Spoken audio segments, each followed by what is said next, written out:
September 16th, National Security Advisor Jake Sullivan announced a new policy on how the U.S. should think about leadership and key technologies.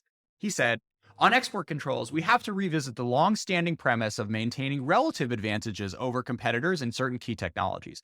We previously maintained a sliding scale approach that said we need to stay only a couple of generations ahead. This is not the strategic environment we are in today. Given the foundational nature of certain technologies, such as advanced logic and memory chips, we must maintain as large of a lead as possible.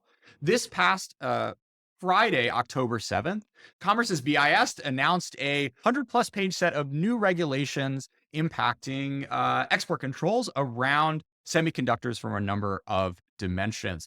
To help us understand what all of these new regulations mean, we have on today Kevin Wolf, partner at Akin Gump's International Trade Group, former Assistant Secretary of Commerce for Export Administration, and a senior fellow at CSET. He represents a number of the companies which are going to be, should I say represent? It's not represent, right? I'm counsel to companies that are affected by these new export control rules. Yes. He is not a registered lobbyist and doesn't represent Chinese firms. Kevin, welcome to China Talk. Happy to be here. So where were you when you saw Jake Sullivan's speech? That's actually a good way of putting it, because it is a transformational document in terms of the thinking and the philosophy of what national security means in the context of export controls. And what I mean by that is that during the Cold War, the rules governing the movement of commodities, technology, software, and some types of services between the East and the West, between the U.S. and the Soviet Union and the Eastern Bloc, et cetera, had a larger strategic element to them. And what changed with the end of the Cold War and the rise of the current multilateral regime system, with Wassenaar arrangement being created in 1996, was a focus of export controls on the inherent nature of commodity, software, and technology that were somewhat related, identifiably related, to the development, production, or use of either weapons of mass destruction or their means of delivery, or conventional weapons. And after 9/11, some anti-terrorism aspects were added in, but they were not strategic controls. They were overtly not focused on specific countries, and they were governed largely by, and the laws of the Allies are governed almost exclusively by, the structure of lists of specific items that are identified for one of those WMD or conventional weapons applications. And that's how national security was defined. And then what changed, frankly, is China's technology acquisition policies, acquiring commercial technologies in order to help modernize its military, the use of a state policy of achieving strategic economic dominance in key sectors for the economy that are also critical for the modernization of a military, the use of commercial items to commit human rights abuses, and the whole concept of what national security means in the context of regulating items relative to that post-Cold War regime-based system started to change. And in 2000, we started thinking, to be blunt, a little bit about this when I was in the Commerce Department, but we didn't act, to be fair. We were still within the scope of the traditional structure of the four regime system as governing the types of items. We absolutely had embargoes on military items and items of any type modified for military or satellite applications. We had human rights controls. We had aggressive licensing policies for traditionally dual-use items. And so that's not really the issue. It's not like we didn't do anything. What really was changed was in the debate leading up to what became the Export Control Reform Act and the Foreign Investment Risk Review Modernization Act, is that there needs to be a fundamentally new way of thinking about what national security means with respect to China's strategic economic ambitions and civil military fusion policies and human rights abuses, et cetera. And so with the Export Control Reform Act, which passed in August of 2018, there was a mandate to the agencies to start identifying the types of emerging and foundational technologies that didn't fit within the traditional concept of what export control should be for, not within the traditional concept of national security. But Congress didn't define it. I'm still about ready to answer your question. Congress didn't define it, didn't define what national security meant outside the traditional context. The Trump administration issued different rules asking questions, made some specific edits through the multilateral system, about 32 or so changes that were within this broader concept of emerging and foundational, but never really articulated a clear vision of what national security with respect to China meant when you get outside the traditional objectives. And the Biden administration hadn't either until the Jake Sullivan speech. And he did exactly what you just laid out, that we must think about force multiplying technologies, the high-end compute capabilities, the advanced node semiconductor capabilities, the quantum and the AI applications, not as in the traditional sense of export controls, because each one of those items has inherent characteristics that are identifiable with respect to weapons of mass destruction or weapons in the classical sense of export controls.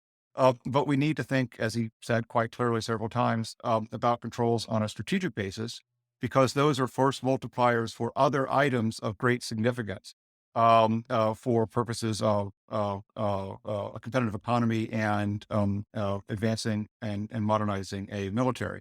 And this rule that published on Friday is the 100+ page, highly technical, extremely complicated rule imposing licensing obligations on commodity software technology, and in a really novel way that I'll describe in a bit, activities of U.S. persons in order to implement that broader vision. So I know your question was kind of funny, but it was actually right on, because it really is, I believe, a transformational and a fundamental shift in the definition of national security with respect to the regulation and the purpose for regulating the movement of otherwise commercial commodities, software, technology, and services by U.S. persons. Yeah, so I was present at the creation in the room actually, and it did really perk my ears up. But it's like when you see a strategy like that, you are then waiting on pins and needles for how it's going to manifest, right? And I think this is a really fascinating document that was released on Friday, walking you through exactly what they mean by force multiplier technologies and trying to make the lead as large and as sustainable as possible. So with that as an intro, Kevin, what's in these regs? What's in these regs?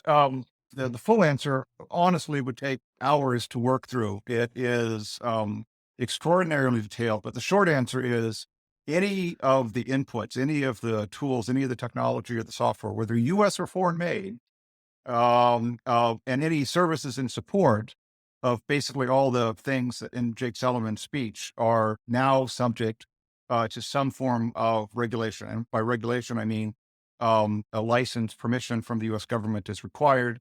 And then there are policies for when that permission will be granted. In some cases, like if it's with respect to a company that's owned by one of the allied countries, companies, or presumptively denied if not. A license, there's a lot of misunderstanding about what a license is. A license is a chance for the government to see what's being exported. Just because it's approved doesn't mean it's a failure. It actually means it's literally the definition of compliance.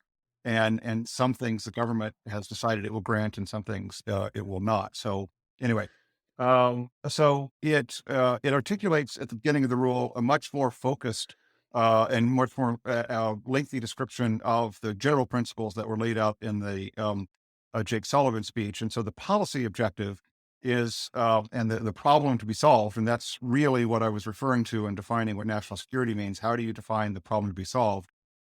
Says that China has mobilized vast resources to support its defense modernization and its civil military fusion strategy by targeting and affecting advanced computing and advanced node semiconductor manufacturing.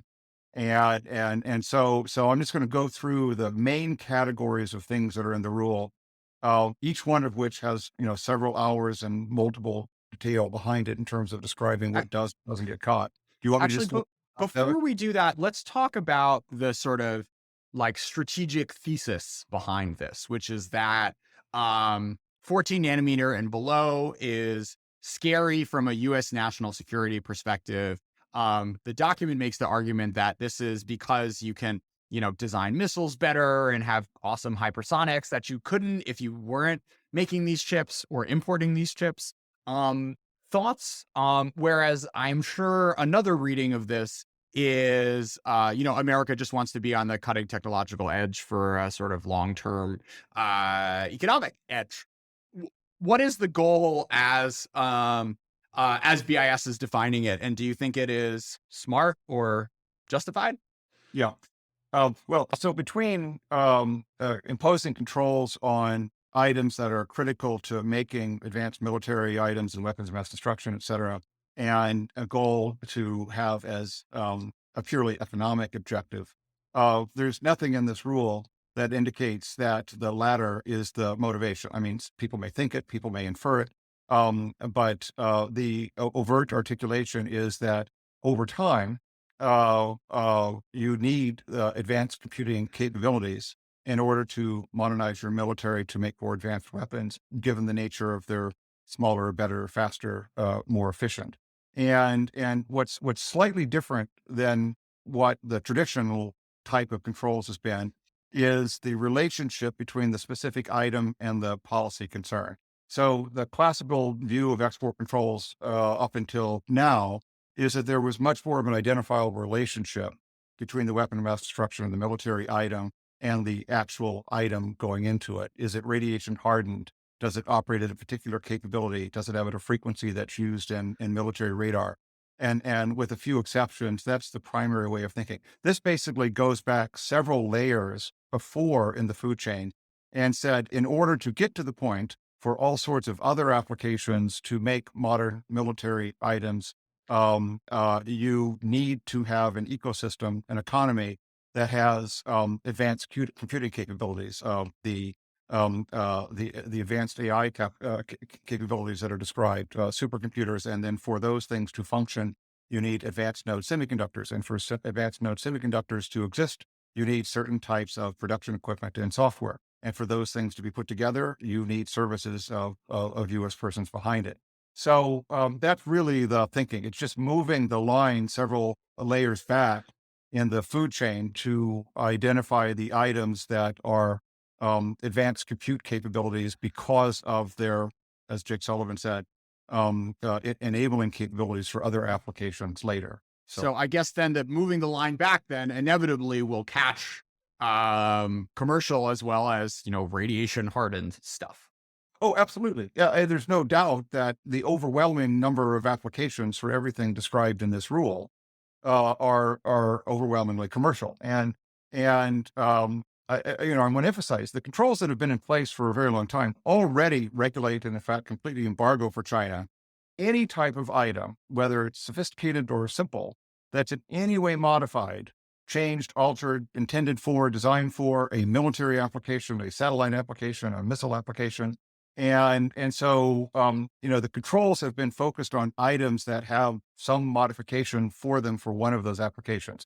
These are items that don't have, by definition, any particular modifications for military or missile or nuclear or any of the other applications. And so they are, by definition, overtly, inherently commercial in their main application. But what Jake Sullivan said and what the Commerce Department said is that those capabilities are so foundational to creating the military and other items of concern, even if these items themselves have not been modified for military applications. Sure. So yeah, I mean, an exascale computer can run meteorology and climate models. It can also run ballistic tests, right? And I guess the Absolutely. argument is that you can't, if you sell these chips, you don't know where they're going to be going. And because of the national security implications of leading node technology, particularly, when you're looking at these super specialized AI chips that can be daisy-chained together to make exascale compute, then you end up not being able to play the game that export controls classically played of trying to only restrict the stuff that was obviously aimed at military applications. Yeah. Yeah. I mean, to be fair, I mean, dual use export controls are exactly that, dual use. They have commercial and military applications. That's the foundation of and the essence of the Commerce Department system. And there are lots of things that are more or less direct to military applications that are widely, or if not, majority used in commercial applications that have been on the books for years. And so in that sense, this is not different than that. I'm just saying that it's vastly bigger and it's, several layers before in the food chain for what traditionally has been thought of as the type of item that warrants controls. That is where there's a more identifiable specific relationship to a particular military or other related application. What do you think are the good and bad arguments for going this route? So I do think it's directly responsive to this need for a new way of thinking about national security with respect to the specific and unique and significant threats that China presents by virtue of the policies that I rattled off earlier. And so, it's my personal view. I think it's direct and responsive to those issues. So, in that sense, it's quite good. It's quite complex. And it took a lot of people by surprise in terms of its in scope and the fact that the effective date was immediate for Friday. There was no opportunity for companies to think about what the implications would be, or unintended consequences, or impact on the supply chain, or what would. So in that sense, it's awkward. But I also see the reason why they went forward without notice and comment, which they overtly say this is why it's actually not technically an emerging and foundational technology control, even though it's all about emerging and foundational technologies, because that part of the statute, the Export Control Reform Act, requires public notice and comment for any rules that are under that new authority. And what they said is that this is urgent. The issue with China is an emergency. And there was probably also a concern about stockpiling. If they identified too loudly what their plans were, then companies would, send ahead items that were thought to be controlled, and that's a constant dilemma with export controls. So I do think the rule will be quite effective, given its extraordinary scope in terms of all of the parts of the semiconductor and the advanced node computing and supercomputer ecosystem, and that it's extraterritorial in the sense that it applies to foreign-made items that are not subject to Let's any stop. other Let's stop. control. Let's say the effect. Sorry, let's say the effectiveness conversation for a little bit. All right. So before we get into what's actually in these regs, uh, Kevin, can you talk for a little bit about how much work must have gone into writing these? Oh yeah, this is. I really want to compliment and send thanks to my former staff at BIS.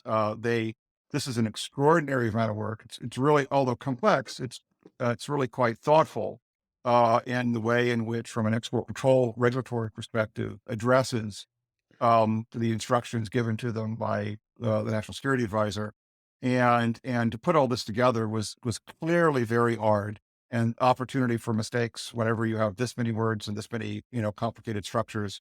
And they did a great job, and it clearly shows that, notwithstanding a lot of criticism, they're working, and have been for quite some time, working really really hard in order to get this document out.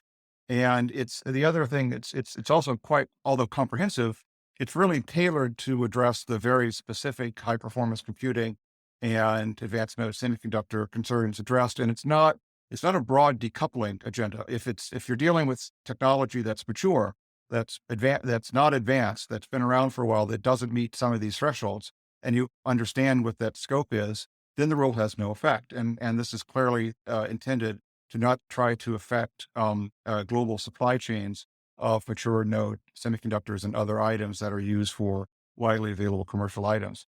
Thanks and kudos to the leadership and the staff at BIS for getting out a really thoughtful but clearly difficult rule. Okay, but Kevin, how do they do all the hard stuff right, but still have typos of the companies they entity list?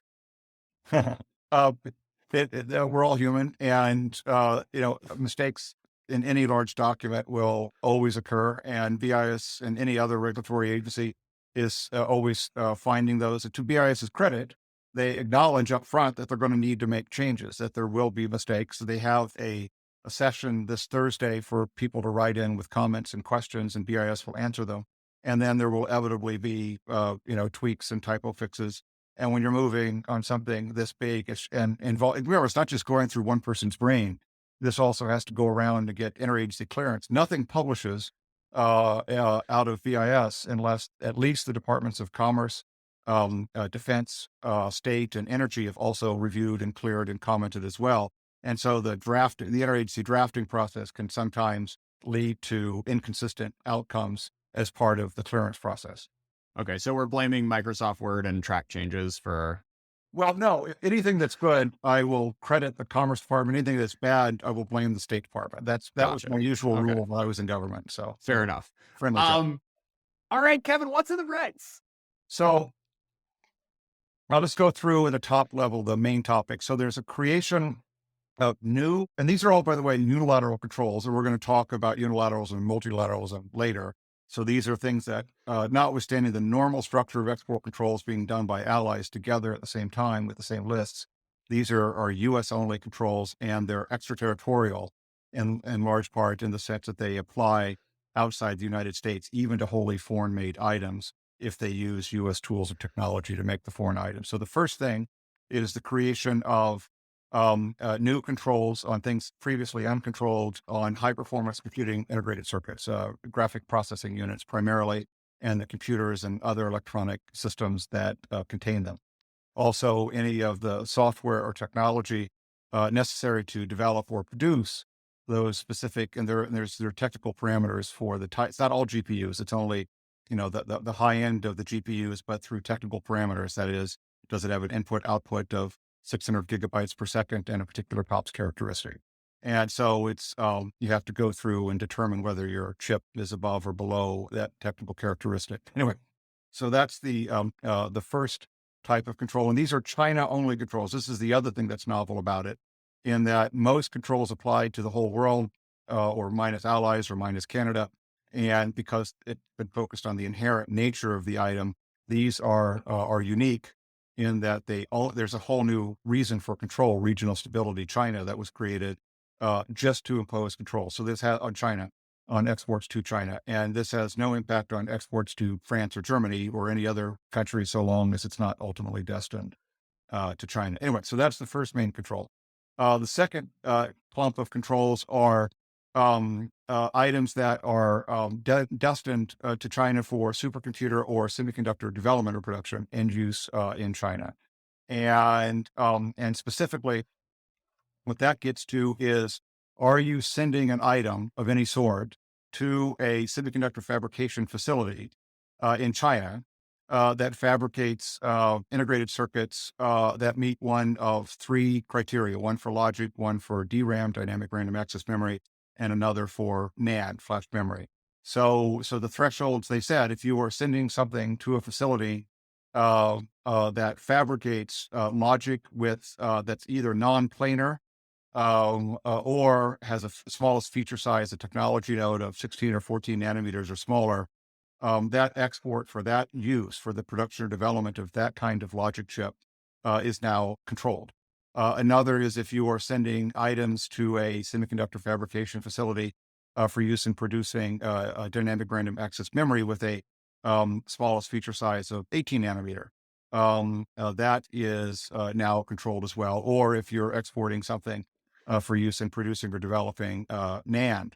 Now, there is a knowledge requirement that if if you, the U.S. person, know your thing, whatever it is going for one of these uses, you have an obligation. But there's also a situation if you don't know what the feature size is or what the technology node is of the thing being produced in China, then you also have obligations to either get a license or find out what the actual technology node is and confirm if you're sending certain types of items that it's not for one of these three types of semiconductors. There's also a similar semiconductor computer control if you're sending items for the production or development of certain types of supercomputers. There is an expansion of the foreign direct product rule. There are three new foreign direct product rules. This is a concept that was originally created in 1959 then I created two new foreign direct product rules dealing with satellites and military items. The Trump administration created the grandfather of these for the Huawei specific controls in August of 2020, and the Biden team used the foreign direct product rule with respect to a key part of the Russia sanctions.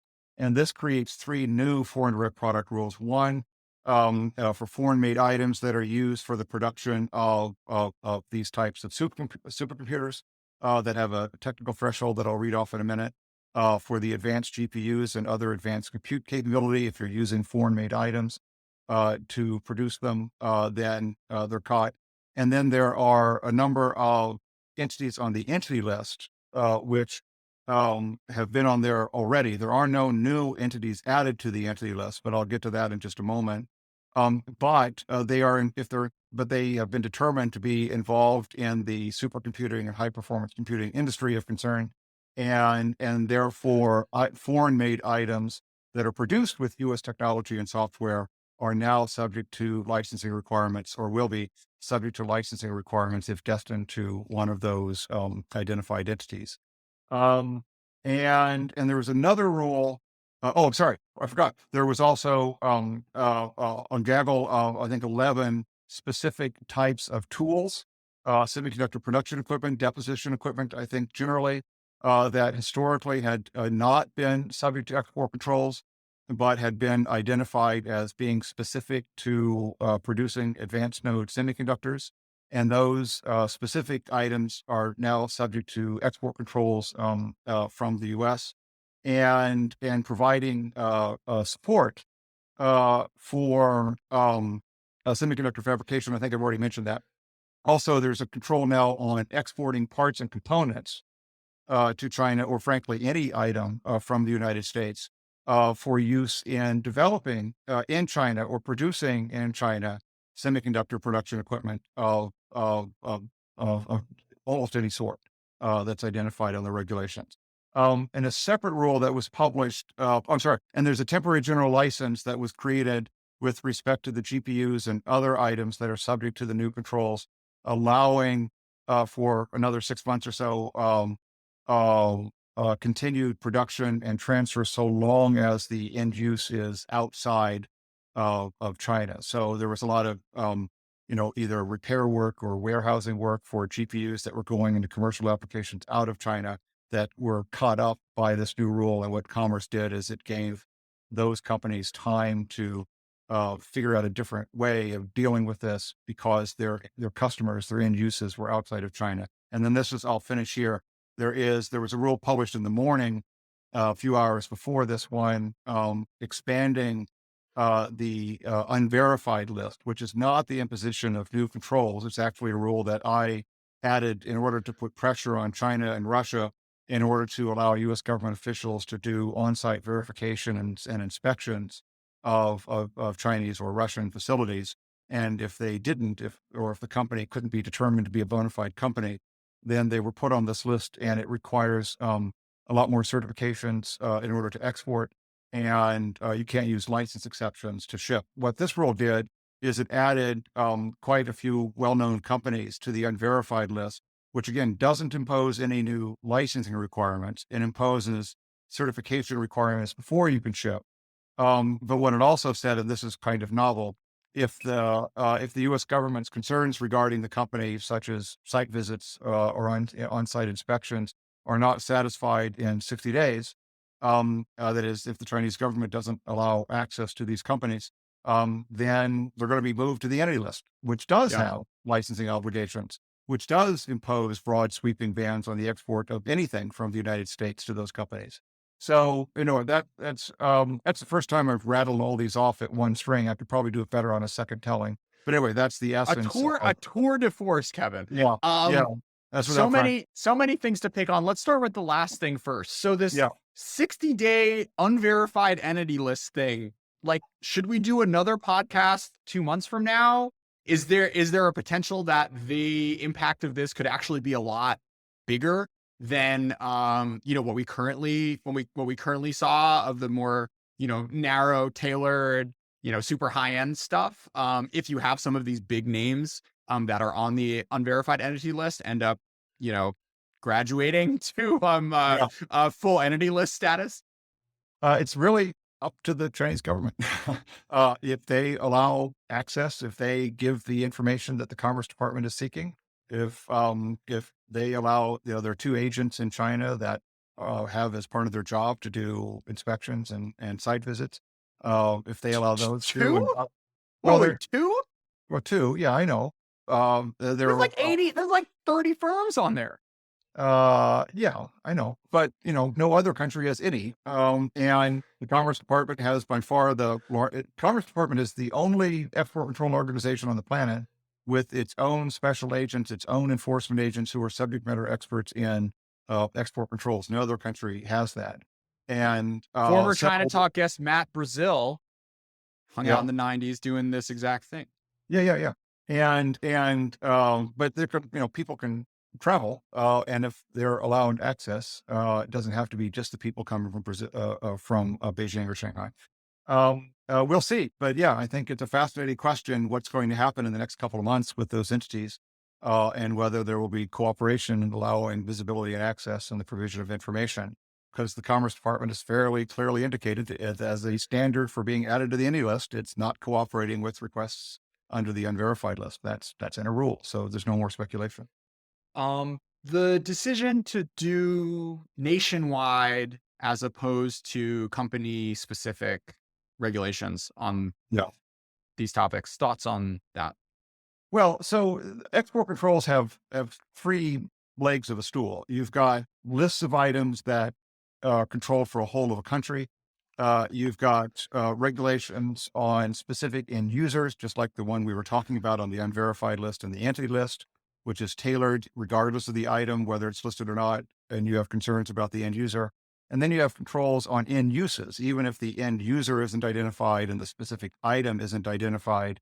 There's a kind of end use that should be regulated. And so when one doesn't work, you use the other. When an item is so widely available commercially that it can't practically be controlled, then and you're concerned about how it might be used, then you add entities to the any list. Or as this rule does, it basically takes a page out of the Enhanced Proliferation Control Initiative book that created end use controls, or what are called catch-all controls, for unlisted, uncontrolled items to unlisted entities, if they are going to be for the development or production of missiles or chemical, biological weapons or nuclear weapons. This now says if you have knowledge as a U.S. person that you are providing support to the creation or development or the production or development of one of these advanced node semiconductors or a supercomputer, that act, even if all the underlying technology is completely uncontrolled and nobody's on a list, is now subject to licensing requirements. And that's so to answer your question about countrywide scope, it really just depends. With respect to China as a country, it's clear that, the policy objectives pertain to a countrywide state policy of using commercial items to help modernize its military. This is the civil military fusion policy. So in that sense, it has to be China-wide. But to the extent that there are more detailed and specific controls that can be imposed on particular activities or particular end users, then that will be the approach. Let's talk about this US persons thing, Kevin. So what am I as a US person not allowed to do now that I was Thursday of Yeah. last week? Yeah. So the effective date is October 12th. Okay, I But got 2 more days. you got a couple more days for things that are uncontrolled. So the prohibitions on the export of particular items was effective immediately on Friday, and equipment and spare parts. But effective on October 12th and 7/44/23 is a requirement that U.S. persons, whether a company or an individual, or basically anybody acting on their behalf, if they are providing support or in terms of the shipment or transmission of items that are foreign made, or the facilitation of the shipment or transfer or transmission of items that are foreign made, or the servicing of foreign made items at a facility, that produces advanced node NAND, advanced node logic, advanced node memory, then those acts by U.S. persons are now controlled events, whether it's an individual citizen working abroad for a foreign company, or whether it's a U.S. company and its foreign agents working overseas. That is now or will be on October 12th a controlled event requiring a license for the U.S. government to do that. I mean, for the U.S. person to do that. So does this make it impossible for a US firm to make a little like hive of non-Americans um to sell this sort of stuff? How does it like to what extent is this new or novel or an escalation or Yeah, so another creative way of getting about this? no, it's really quite creative, and it is quite novel because again, it's a concept that for dual use purposes had only been limited historically to controlling activities for weapons of mass destruction applications. The State Department regulations, the ITAR, have always regulated the activities of U.S. persons. Those are called defense services if they are for the production, development, or use, et cetera, of a defense article, something that is a military item that's identified on the U.S. munitions list. And this is basically taking that same approach of regulating acts, even if the underlying items are not controlled, the underlying technology is not controlled, or in this case, it's explicitly foreign origin technology.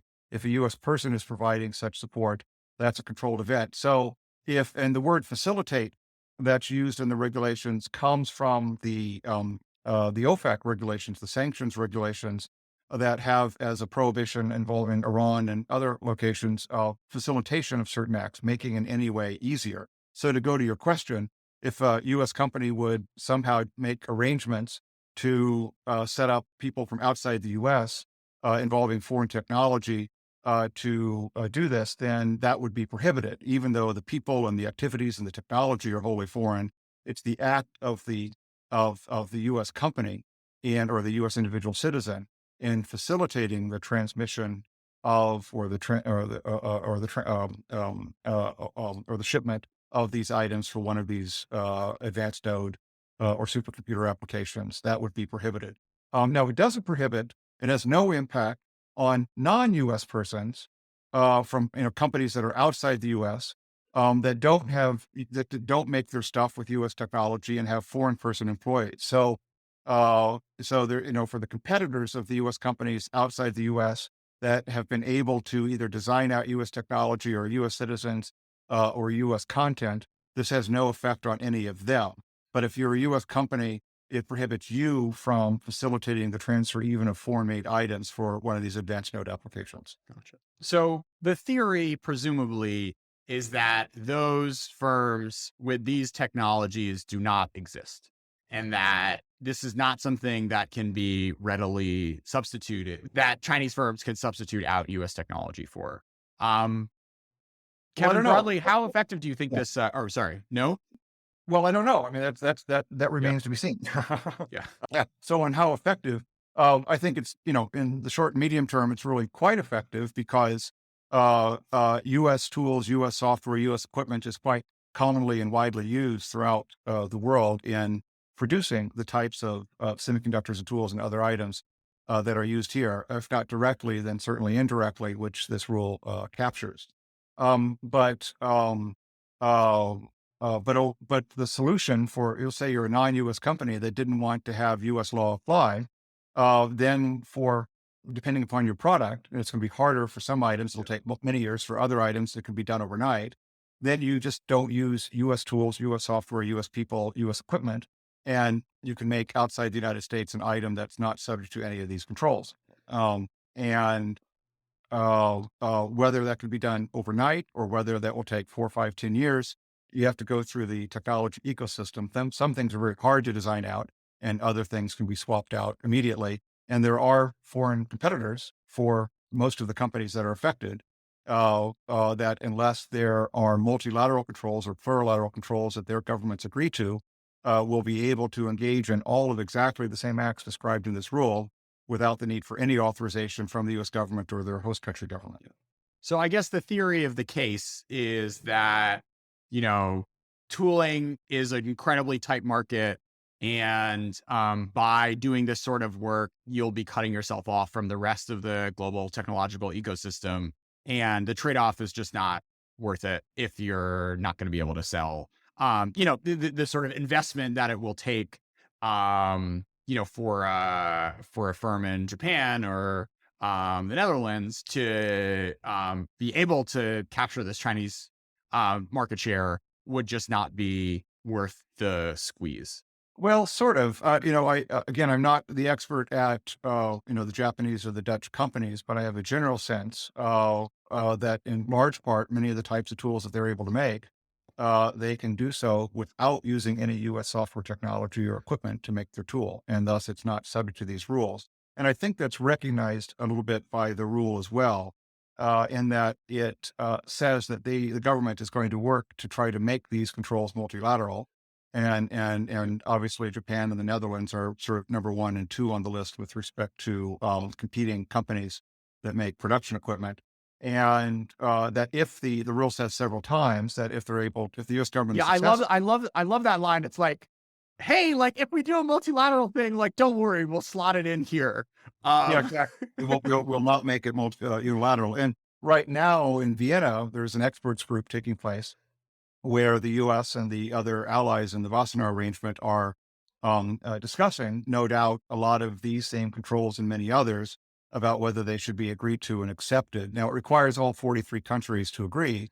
And if they do, then they would become part of what Wassenaar announces in December for a multilateral control. And then each of the members would implement that in their own regulations the following year. But if they don't agree, if one country blocks it, like to pick a random example, Russia, then the controls can't go into effect as a multilateral control, and it's up to the allies to use their very, very limited authority for unilateral controls to agree to impose the same controls that the U.S. has. So yeah, I think the U.S. is done. It's just moving first. It's applying a really broad scope on these U.S. person controls and the foreign direct product rules to apply the rules extraterritorially. And then at the same time, working to try to get the same controls agreed to by a small number of close allies. yeah. I mean, it's a real technological and commercial question, right? That the U.S. government is weighing on how easy is this stuff to do, how much is it going to cost, and what is the potential is the potential opportunity large enough for another firm to try to make a stab at replacing filling in some of these holes that have now been created in the sort of 14 nanometer and below future that China is trying to create for itself. Yeah. I'm curious, Kevin, like your sense of the U.S. government's analytical capacity to answer these sorts of questions. Um, well, as evidenced by the rule, a lot more thought was put into the background and the technology and the supply chains than I think people gave them credit for. Now, we're finding in the last couple of days of working with companies, a lot of unintended consequences on the supply chain for outside of China that I think Commerce is going to try to fix because its goal wasn't to harm mature node production for use in the United States. And then there's another provision in there that says if it's one of the multinational corporations that producing in China, that the government wasn't intending to materially affect or harm their ability to produce certainly mature node semiconductors at those multinationals. And that kind of issue will have to be worked through. But your main point, I think, is goes to a larger point, is that the export control system was built to accomplish other objectives. And if you want to talk about electronic warfare systems or satellites or missile components or, military items or chemical or biological weapons, all the sort of traditional things, you've got the absolute world's leading experts, spread throughout the U.S. government Sure. at Commerce, at Defense, the labs, the services, Department of Energy, et cetera. And we're dealing with a lot of, by definition, really novel, extraordinarily complex, almost exclusively civil, high tech, advanced node semiconductors, supercomputers, AI applications are outside that traditional. And there are absolutely some stone cold experts in the government, but I've been advocating for a long time, and Commerce has been advertising and recently has gotten a huge budget increase to hire subject matter experts in these novel, non-traditional areas for export control. And so, although it's not as good as it could be, it clearly, with a lot of outreach to the intelligence community and the labs, et cetera, it looks like they were able to get enough information to put together a pretty good rule. Let's come back to unilateral versus multilateral. Yeah. What do you think is the gonna be the Allied response? Whither chips for? How does this play out around the world? Yeah. So first, as a general principle, so I've been doing this 30 plus years now, that is export controls, and started doing it as a young attorney even before the Wassenaar was created. And so I've seen, and the people I work for had been doing it for 30 years prior to that. So I've got a pretty long history in my head about the ebbs and flows of export control policy debates. And there's one constant that's reflected in the Export Control Act quite overtly in the upfront statement of policy, is that multilateral controls tend to be more effective and unilateral controls tend to not be. Now, I'm not saying that unilateral controls are always bad or always wrong or always ineffective. Sometimes unilateral controls are critical, even if less effective, to project American disapproval with a certain behavior. That's why human rights controls historically have been US only unilateral controls. But history has shown for things that have a commercial aspect to them, that given enough time, if you create a structure where there's an incentive in the global economy to design out US content, to design out US software, to design out US persons, and for foreign companies using their own ingenuity to fill a gap that can't be filled by US companies, either through regulatory prohibitions or the complexity of an export control system, over time, non-US companies will ultimately fill that gap. The money will go there. And so that's why I've always been an advocate, because I see these things not over, months or years. I see them over decades, these controls and blocking and structures. And that's why I'm a huge advocate for multilateral controls, and in particular, an advocate for a whole new regime of a smaller group of close allies, not to replace the four existing regimes, but to be in addition to the four regimes, to regulate for non-traditional national security reasons the types of items that are in this rule. And so, in the short term, absolutely. I don't whether it's going to be a couple of months, a couple of years. It really depends upon the product about how effective it will be. This will absolutely be effective and have the desired effect of the U.S. government, I believe.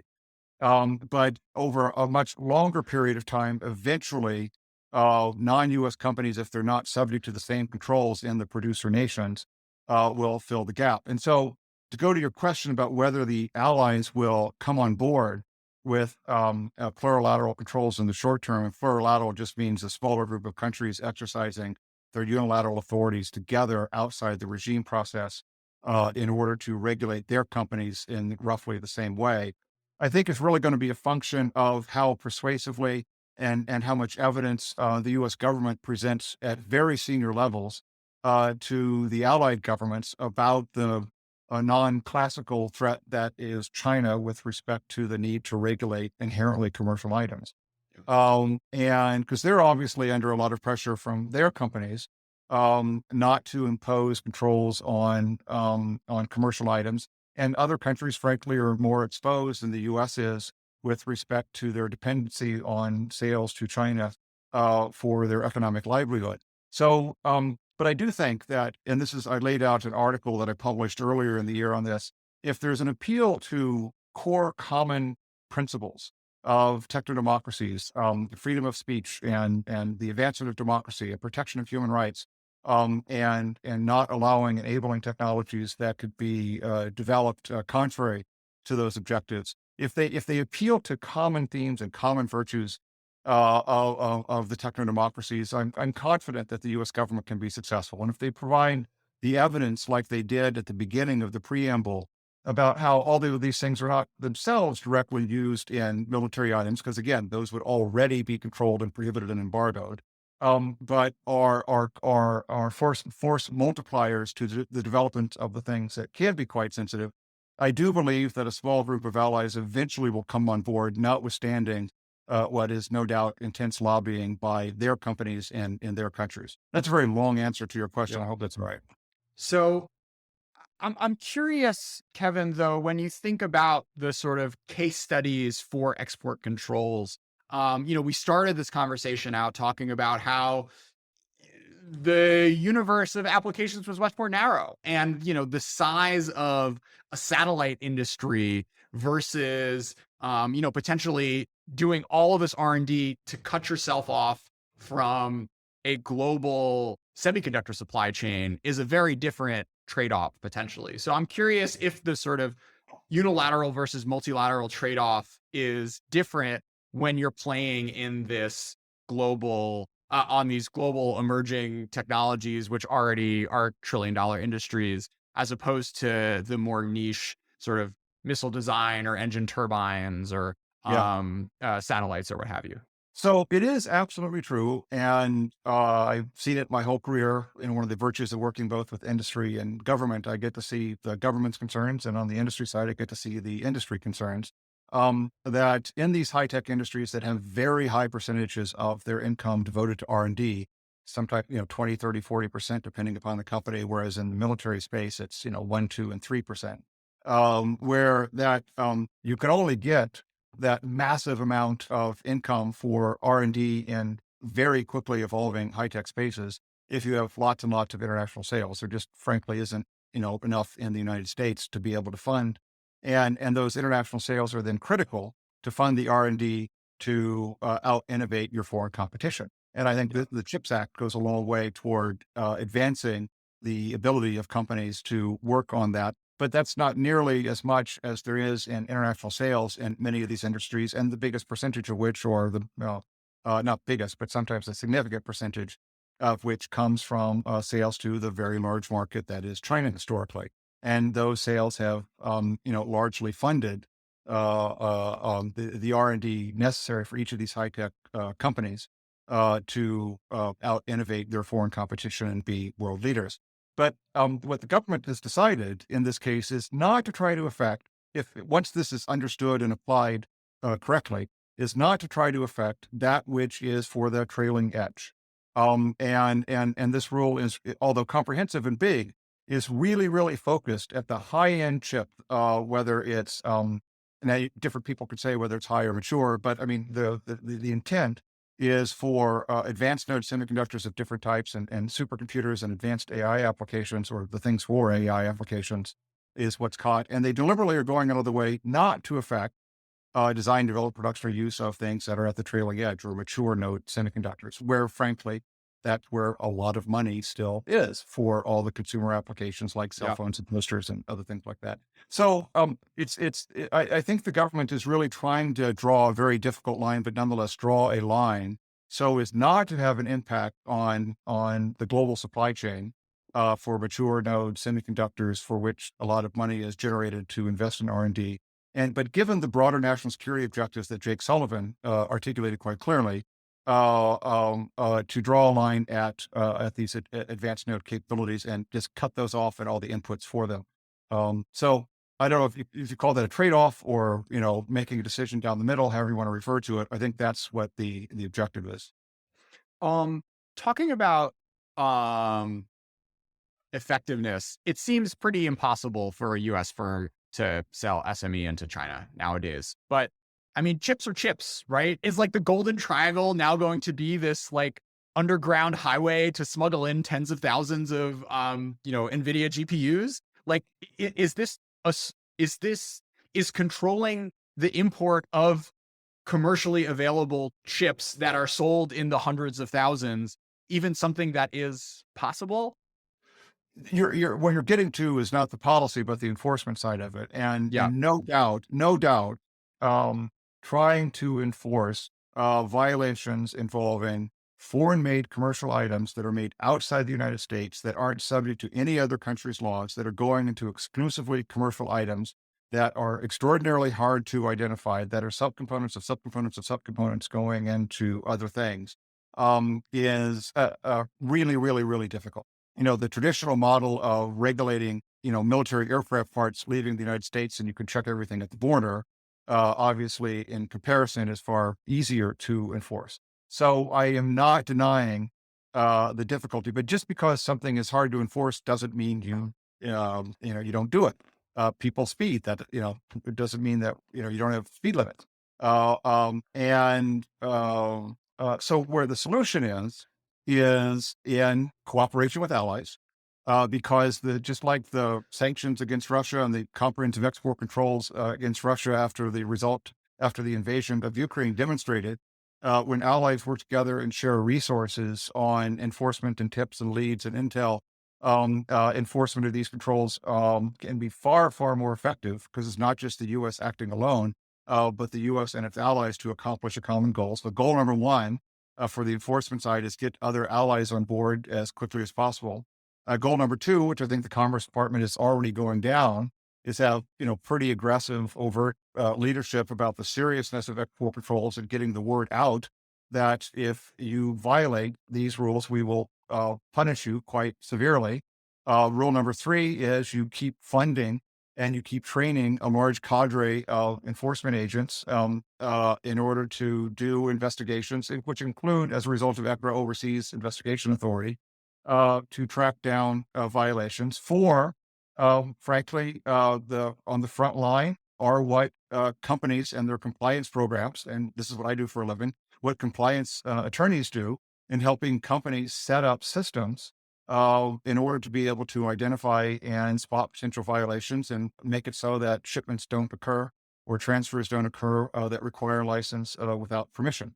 And so it really requires companies that are doing it for whatever reason, whether patriotism or whether that's their corporate policy for ethics or just simply following the law simply, or fear of prosecution. You need massive engagement of industry and resources of compliance officials and staff and licensing officials, and systems and procedures in order to be able to identify the controlled items and activities and stop them. So yeah, it's hard. But you don't let the difficulty in enforcement stop proceeding with something that warrants being done for broader national security reasons. It just means that you spend more time on the enforcement of it. Kevin, do you think there's any sort of dynamic where maybe the Japanese or Koreans were a little scared of doing this on their own, but now that America has taken the first step, it gives them more cover? Yeah, I think that's, I think that's a reasonable thought. The reason I stuttered a little bit is because I think every country is slightly different in their attitude towards achieving and working toward a new non-traditional approach toward export control. Some are more forward-leaning than others. Others are more exposed to the Chinese economy in terms of sales, and having public discussions of it is more awkward than it is for the United States, where it's very public. There's this tension between those that say you shouldn't act until the allies on board, because if you go first and you go alone, then the allied companies are going to say, whoa, they've just opened up a gap in the market for us to fill behind, and we're going to start selling all the things now that the U.S. companies can't sell. And there's absolutely truth to that. I see firsthand in my practice of non-U.S. companies legally doing things that U.S. companies are not allowed to do.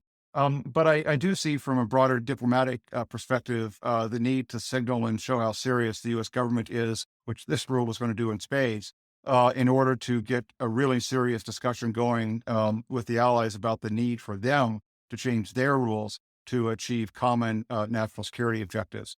So we'll see. I mean, we're all in uncharted territory here on this topic, and I don't know what the right answer is, but I do know that over the long term, if the effort to get the allies on board fails, that over some number of years for each one of the items that are at issue here, you will see what happened in many other industries is that the incentive for non-U.S. companies to produce and develop and sell and do the R&D outside the United States will just accelerate. And over a very long period of time, they will achieve advantages that they wouldn't have had but for the unilateral controls.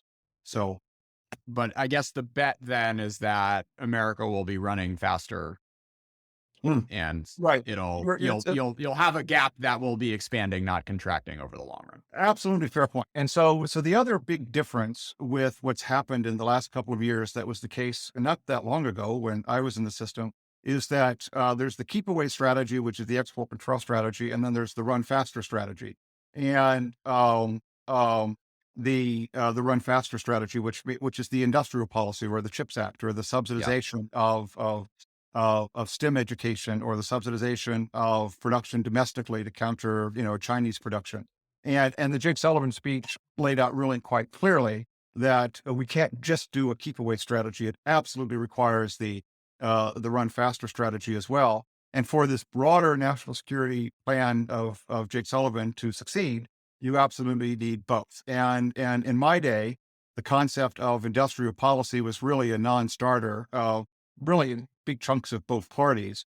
But that has completely shifted in recent years by both parties, that everybody's on board with the run faster side of industrial policy, which I think is excellent and critical for advancing and maintaining that leadership that Jake Sullivan calls out, and broader national security objectives. You can't just export control way yourself into a healthy economy, given the fungibility of technology and the capability of smart people outside the United States.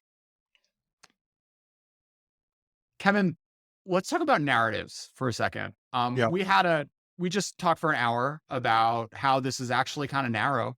But I saw a quote in the Financial Times saying that these regulations were going to bring China back to the Stone Age.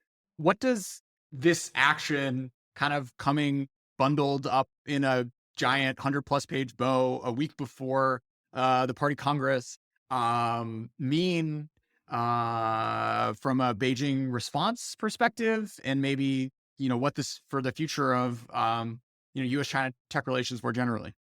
Well, I wouldn't use the word narrow, because this is extraordinarily broad in its reach, particularly with the extraterritorial aspects, the parts that apply outside the U.S., and the extraordinarily novel reach of U.S. person controls over otherwise Sure. uncontrolled items, if those Sure. activities But were. but they could have tried to throw a neutron bomb into the Chinese semiconductor industry whole hog, and that's not Yeah. what we're seeing here. So tailored rather than narrow, and Yes. focused Yeah, on yeah, yeah. influence rather than mature. That's sort of how Yeah. I would draw the line.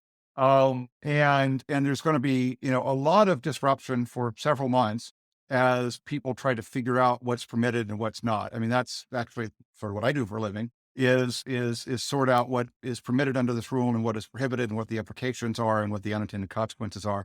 So there's going to be an impact in the short term as companies pull back their activity just to figure out if what they're doing or planning on doing is or isn't permitted, or does or doesn't require a license. And so I think there will be some immediate impacts. But in terms of how the Chinese government responds, I'll have to defer to other experts on that, who are, or you or others on Chinese psychology and use of blocking statutes, et cetera, or how they might respond to this, or how the economy might respond to this within China. So I'll defer to Yeah. others on that. Yeah. I mean, my hot take is that I don't think this is going to be taken lying down.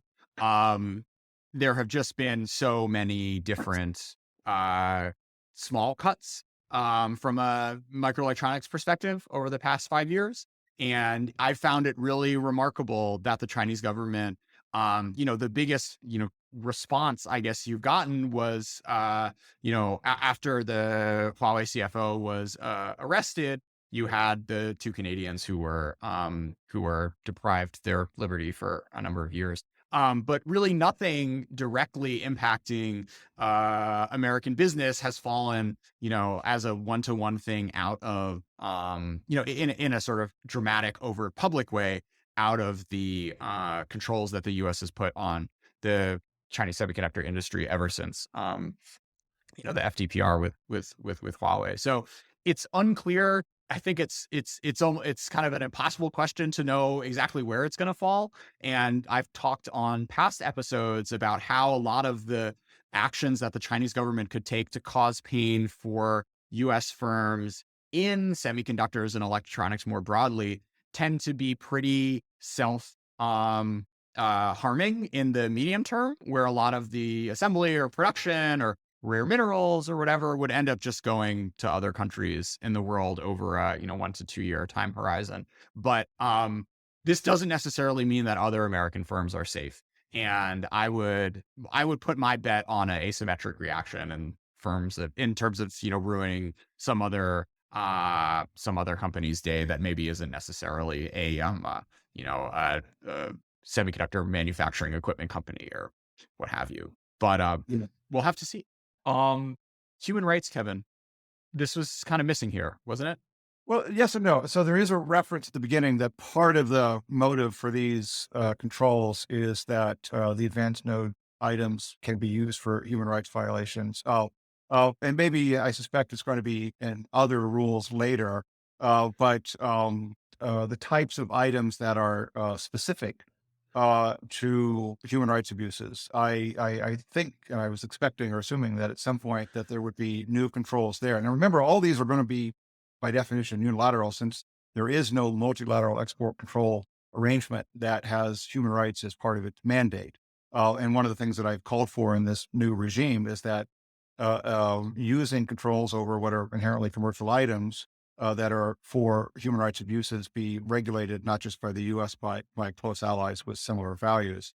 And that isn't directly addressed in this. And in the another sort of interesting aspect of the unverified list and entity list standards for what could cause a entity to be added to the entity list, they didn't come out and overtly say engaging in violations of human rights as a per se rule for being added to the list.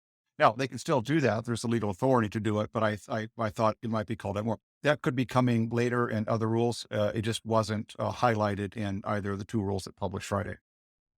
Kevin, we close every China Talk episode with a song.